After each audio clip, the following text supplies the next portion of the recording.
T-Waster, comment tu vas? Bon, aujourd'hui, je voudrais te parler d'un point sur le CrossFit, mais aussi du sport en général. Est-ce que tu as déjà eu quelqu'un qui est venu te dire qu'il était meilleur que toi, en arrivant, en se pavanant, comme un petit coq sans plume? Ou alors, est-ce que c'est toi, cette personne, ce petit pan qui se la pète? Si c'est le cas, reste dans la vidéo, on va parler de toi, biatch.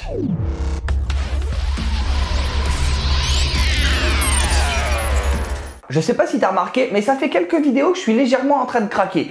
Je sais pas pourquoi. Bref, on le sait, dans le sport, le CrossFit, c'est la bonne ambiance, tout ça. Mais faut pas oublier que la compétition, elle est quand même omniprésente. Et ça va apporter plein de réactions en tout genre. T'as des gens que ça stimule, t'en as qui vont avoir envie de se dépasser, t'en as qui le supportent pas parce que ça les stresse, t'en as d'autres, ça leur fait peur. Et malheureusement, pour d'autres, ça a la fâcheuse tendance à les rendre très cons. Et je pense que t'as compris que c'était d'eux qu'on allait parler aujourd'hui. Pas sûr. Parce que s'entraîner sérieusement, c'est cool. Avoir un bon niveau, gagner des compètes, wouh, trop bien, t'es trop fort, génial. Mais l'humilité, c'est pas inné chez certains. Et ça donne des gens qui vont être tout contents d'arriver devant toi pour montrer qu'ils sont balèzes et qu'ils ont des bonnes performances. Avec le point commun d'arriver bien en face de toi pour te faire ressembler à une petite merde. Tu pues.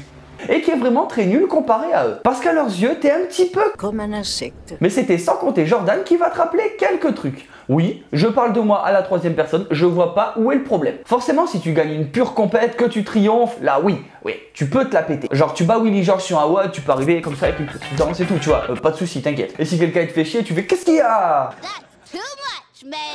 Mais si t'es le premier d'un WOD de ta box ou sur 15 personnes, il y en a 12 qui sont débutants, là de suite, c'est toujours moins reluisant. Et là, du coup, pour te la péter, ça serait plutôt qu'est-ce qu'il y a? Tu vois ce que je veux dire? Et donc, pour éviter de passer pour un gros con, je vais te rappeler quelques petits points qui peuvent te faire redescendre sur terre et te rappeler que non, tu n'es pas un dieu. Arrête, tu veux? En premier, est-ce que tu as comparé ton volume d'entraînement à celui de tes adversaires? Ok, t'es bon, mais si tu t'entraînes 2 fois par jour et que tu te compares à quelqu'un qui s'entraîne 2 fois par semaine, est-ce que tu crois pas qu'il y a un petit problème de balance? Oui, c'est vrai. Et dans cette situation, j'espère vraiment que tu l'écrases, cette personne, niveau performance. Parce que sinon, ton training, c'est qu'il est bien pourri. Mais faut quand même te rappeler un truc, vous pratiquez pas le même CrossFit.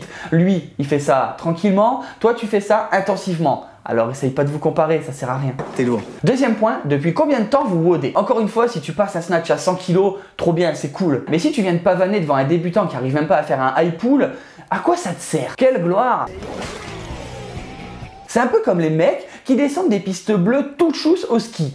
Et puis après, tu les vois sur une piste rouge, ils sont en train de faire du chasse-neige tout pété. Non les gars, faut assumer. Un peu de fierté quand même. Va te la péter devant quelqu'un qui a le même niveau que toi. Oh yeah. Troisième point, est-ce que tu t'es intéressé à vos rythmes de vie? T'es compétiteur, t'as beaucoup de temps libre, t'as pas d'enfants. Ok, c'est cool, tu peux moduler tes entraînements comme tu veux, t'as de la chance. Mais si tu te compares à par exemple une jeune maman ou un jeune papa qui doivent gérer leur travail, leur maison, forcément leurs enfants, est-ce que tu penses que vous avez les mêmes possibilités et les mêmes entraînements possibles? Maintenant que vous en parlez, c'est vrai que depuis quelques temps... Parce que je t'assure que t'as pas la même forme si tu fais une bonne nuit ou si t'as dormi 3 heures parce que ton gamin il a chialé toute la night. C'est un peu la même chose que si tu fais un 10 burpees for time avec ton grand-père. Je suis sûr que tu vas lui mettre 3 minutes, mais c'est pas sûr que quand il avait ton âge, il te défonce pas largement. Tu mourras dans la solitude. Quatrième point, vos différences de niveau de vie. Ça c'est un petit peu plus subjectif, mais tu vas comprendre. Si tu as les moyens qui te le permettent, tu peux gérer une bonne nutrition, tu peux gérer mieux ta récupération avec différents soins, de la cryo, du kiné, de l'ostéo, et ça, oui, c'est pas remboursé. Forcément que ta récupération elle va être meilleure et donc tes performances ça va ressentir, mais ça sert à rien de critiquer les gens qui peuvent pas se le permettre, à part te faire passer pour un gros con qui en plus a de la thune et aime le montrer. C'est pas très utile, t'inquiète pas. T'inquiète, il aime personne. Ça fera juste de toi quelqu'un d'encore plus détestable parce que t'es prétentieux. Là, je viens de te donner quelques exemples, mais après, c'est sûr que si tu gagnes les games ou les French Fordon, allez, je t'autorise à te la péter un petit peu parce que c'est quand même un bon niveau et les gens que t'affrontes, ils sont censés être aussi bons que toi. Mais en dehors de ces compétitions, à quoi ça sert de vouloir te faire mousser devant des gens qui sont moins bons que toi? Garde-le pour toi, c'est tout, ça sert à rien. Parle à ma main. T'auras vraiment une meilleure image si tu donnes des conseils à ceux qui débutent ou qui n'arrivent pas à faire des trucs que toi t'arrives à passer. Donne-leur tes astuces et peut-être que eux, ils deviendront des adversaires à ta hauteur. Tu penses pas? Ne fais plus ça. Allez, bisous, réfléchis bien.